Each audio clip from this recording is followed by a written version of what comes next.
She tried to comfort me while I was crying and begging her not to leave and give our marriage another chance, but she told me that she could no longer stay with me anymore and waste more of her time being stuck in a loveless marriage. My entire world had been turned upside down that day, so naturally, my first reaction was to try to make her stay and be in denial of whatever she told me so I'd appreciate it if nobody judged me. It was all said in a moment of weakness. I let myself sob for half an hour before the realization finally set in and I managed to compose myself. Amy had been patting my arm all along and saying things like it'll get better and you'll find someone, treating me like a wounded puppy and not her husband who she'd cheated on and then dumped after 23 years of marriage. Once I pulled myself together, I stood up and told her to leave the house because I didn't want her around anymore once they came back. She was visibly surprised that I'd gone from begging her to stay to asking her to leave the house, and to be honest, so was I, but I said it nevertheless. If she had anything to say at that point, she didn't say it at the time and left in silence after adding a few belongings of hers in an already packed duffel bag, so I knew that she'd already been planning to leave and had seen this coming. She then left after an awkward side hug that I didn't even reciprocate and just stood there stiffly like a statue. After Amy left, I think I must have cried like a baby for the next couple of hours until Ava came back home. I was shattered and didn't know what to do with myself anymore because my marriage had fallen apart, and even worse, the woman I'd loved more than life itself had cheated on me and continued to cheat on me for 2 whole years until she finally told me.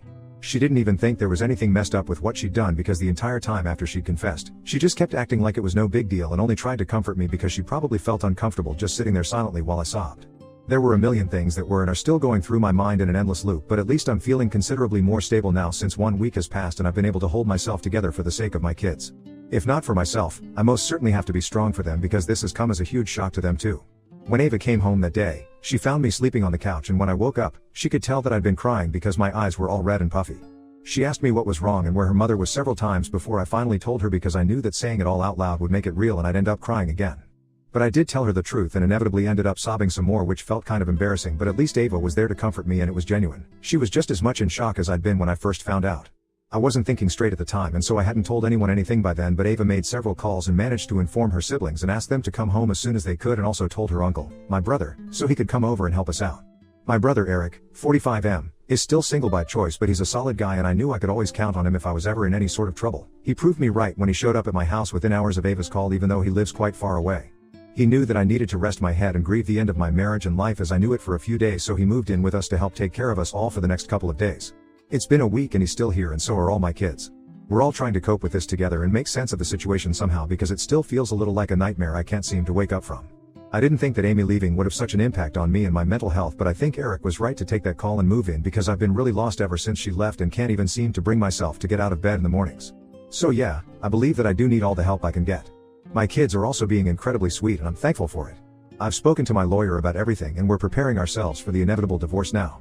I haven't actually filed for divorce yet myself because I've been waiting for Amy to serve me, and it was strange that it hadn't happened so far, but last night, I got to know why exactly she hasn't filed for divorce yet, even though she's told me that she's leaving me. Yesterday, really late at night, I received a call from Amy and I was shocked because we hadn't spoken since she left and I didn't have any idea why she'd be calling me after almost a week out of the blue. I answered her call and she sounded distressed and I knew that she'd been crying. She asked about the kids and I told her that they were all here and so was my brother, and tried to keep the concern out of my voice to the best of my abilities because I didn't want her to know that I still cared. I did and still do, but I just didn't want her to know that. After she asked about the kids and I replied as brusquely as I could, she started crying on the phone, and it took me by surprise because I didn't expect her to break down. She's the one who'd cheated on me and then left, so it didn't make sense for her to be crying. I couldn't stop myself, and before I knew it, I'd asked her if she was alright, and then she told me that Matt had turned her away when she'd asked to move in with him the day that she left our house. Apparently, he wasn't ready for a relationship yet and